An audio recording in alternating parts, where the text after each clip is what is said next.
26-year-old Karissa and 33-year-old Rick Perrin's extreme bathroom routine saves them hundreds of dollars each year on water, electricity, and toiletries. All right, hon, I'm ready for some suds. Rick uses the suds from my hair on his hair. Thank you. So that it's like 2 for 1 on the shampoo. Got some more? I need some more. 1 bottle of shampoo lasts us like 8 months between the both of us. Yes, I have a minute left. We actually share the razor. First, she'll shave under her armpits, and I'll actually shave my face. After a while, this will get dull. We actually sharpen it by rubbing it up and down on the denim jeans. It'll last several months instead of just, a couple of weeks. We probably save like $200 at least in razors because 1 packet of razors is like $25 sometimes. Time's up. By keeping their joint speed shower to just 2 minutes, the parents have sliced their monthly water bills in half. So they've applied this frugal strategy to each and every bathroom ritual. Just use that side on each ear. For cotton swabs, Chris will use one end, and then when she's done, I'll use the other. With the deodorant, we actually share that too, and we're only allowed 1 wipe per armpit, and so when we do that, it can serve as deodorant. We share our toothbrush, so we don't have to buy another toothbrush. We're so cheap that we share our tooth floss. There you go. I think that's quite gross, actually. I think it's Floss. It's probably 99 cents. I think you should get rid of it. When I first started dating Karissa, she would be really thrifty and cheap with her money, and I felt like I was like an addict because I would like just keep spend, and she would always, pull me back and be like, no, you can save some money here and there. When I overcame, spending, it was really exciting. It was eye-opening, kind of like a religious experience for me, like switching over from the dark side to the bright, good side. I kind of feel like I've created a monster, to be honest. I mean, now he's got me tracking how much times I flush the toilet. Date night at the Perrins means calculating utility usage. Do you have the percentages on the gas? While keeping separate bank accounts is a regular practice in many marriages, there's nothing common about the way Rick and Karissa split their expenses. Even though this might seem a little boring to some people, we actually love it because we're really competitive and we get into it, and whoever saves the most has bragging rights for the rest of the month. The electric log works, showing us who used the electric when, and our bedtime is 10 o'clock, so whoever stays up beyond that point or gets up earlier than 6 o'clock has to log on here. I like to keep track of our flushing because that attributes to our actual cost of our water bill each month. Well, every time we flush a toilet, we have to put a tally mark. Whoever flushes the toilet more owes extra on the electric and the water bill. It's fair. If one person's using more than the other, then that person should pay. So we're gonna divvy it up and see who owes what. It looks like I owe $20.07. But Rick only owes $18.59. Yes.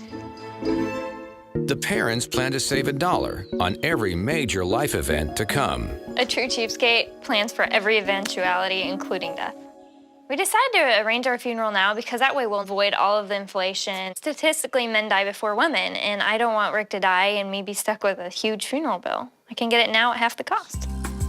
The average funeral costs $7,000, a number that doubles every 12 years.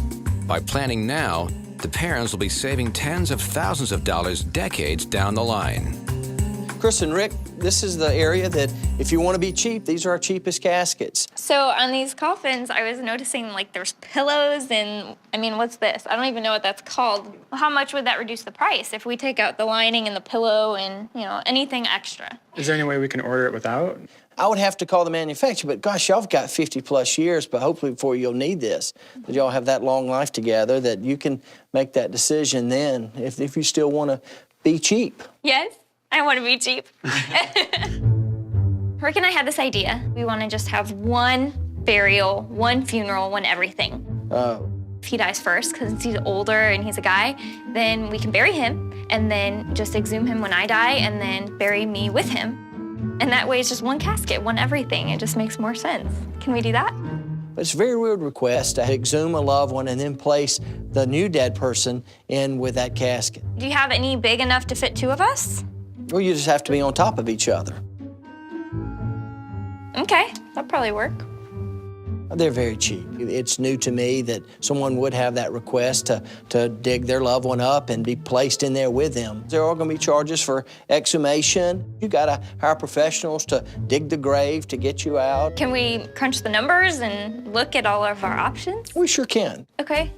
By skipping the embalming process and stripping the cheapest casket down to its bare bones minimum, the parents have arranged 2 funerals for half the price of one. So if we pay you cash, can you give us a cash discount? I'm really excited because we finally settled on a coffin, and we're just gonna share one. And he let us put a deposit down. The price is locked. We're good to go. Rick and I are gonna go check out the price of headstones because I've heard they're really expensive and there's gotta be a way around it. This monument here is for 2 people. We can put a family name here, your last name. We engrave your first names and your dates of birth in it right here. Generally speaking, it's between $1,800 and $2,800.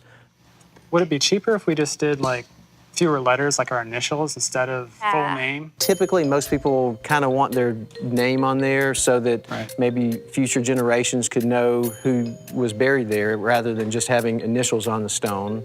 The entire purpose of it is to have your name on there. So to save a little bit of money by removing a few letters of your name, that was definitely a first for me.